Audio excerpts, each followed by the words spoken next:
Interview expert à le retour effectivement de Monsieur Milko Potisek. Quel honneur et quel plaisir de vous retrouver à Lone Plage. Comment ça s'est passé votre première compétition aujourd'hui? Eh ben, il n'y a rien qui remplace la compète. Hein. J'ai fait 4 semaines d'entraînement intensive. Oui. Et forcément, je venais ici avec des interrogations, savoir un peu où j'en étais. Mais il y a du bon, il y a du moins bon. J'ai roulé tout le week-end un peu dans le déconfort. Ouais. Et c'est quelque chose que j'avais jamais eu à l'entraînement là dernièrement.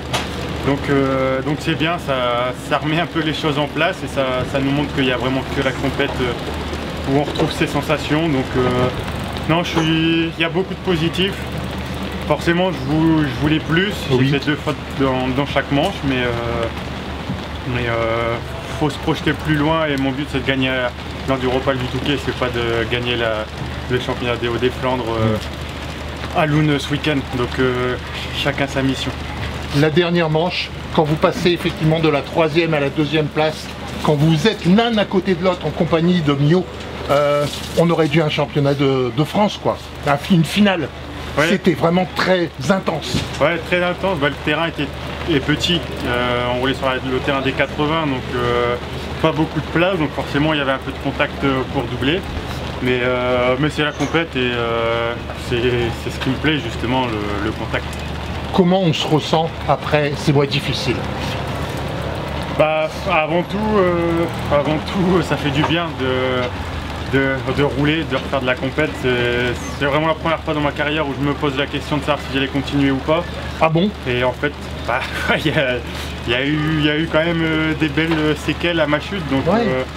Donc on se pose la question et au final, bah, ça m'a montré ce week-end que c'est ce que j'aimais le faire le plus. Et je sais qu'il y a encore la place d'aller gagner des grosses courses, donc non, vivement la suite.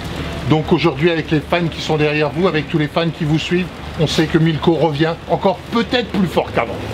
Ouais, bah, le lion des Flandres n'a pas fini de rugir et c'est sûr que ce week-end, je l'ai annoncé très tard que j'allais rouler.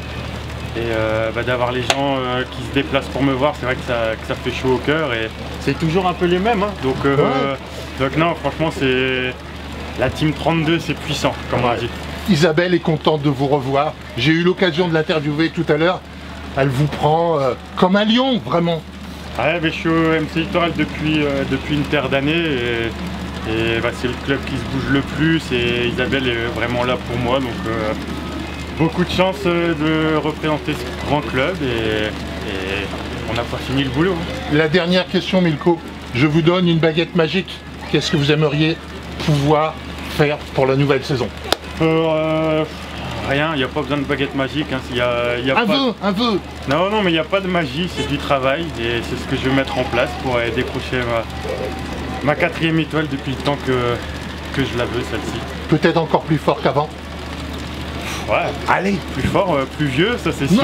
Mais oh, c'est qu'un début. Non, l'expérience toujours là et la motivation encore plus, je dirais. Je sais par quoi je suis passé et forcément de retrouver les hauts niveaux, c'est vraiment mon objectif depuis que j'ai eu ce fameux clic. Allez, on est reparti pour 2 ans. Bon championnat, Milko. Et puis, bonne chance pour la suite. Merci. Merci de cette interview. Je l'avais dit que c'était un phénomène.